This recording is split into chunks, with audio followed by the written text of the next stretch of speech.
Okay, so yan po. Ano na sir? Ito yung tawag sa amin, salambaw. Saan dyan? Ito. Isa rin yan sa trap, no? Para sa limango.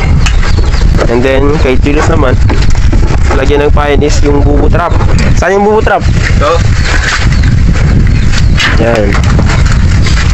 Kasi ito guys, madali lang ito makakuha. 2 minutes, pwede nang tangawin. O pindawin.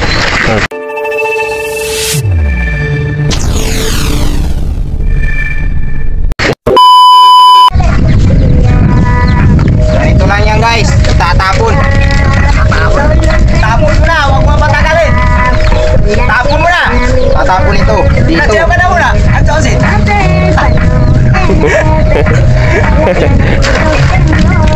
Tawag is salambaw. Dito malalagay yung alimango. Yan, no? Oh, after ilang minutes? 2 minutes. 2 minutes. Hindi pwede matagal eh. Maubos yung pain. Oh, hindi magalit yung alimango.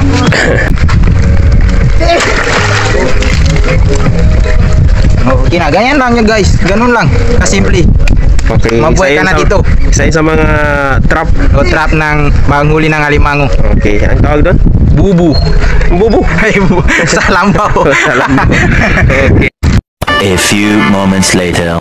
Okay, so si Sero magpapandaw ngayon ng nice one.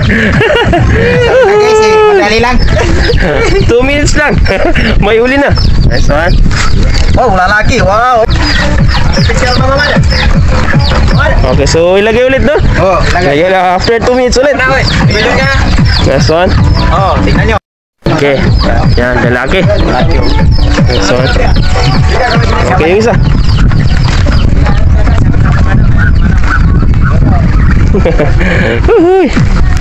Itong mabilis. Salambaw. Nice one there.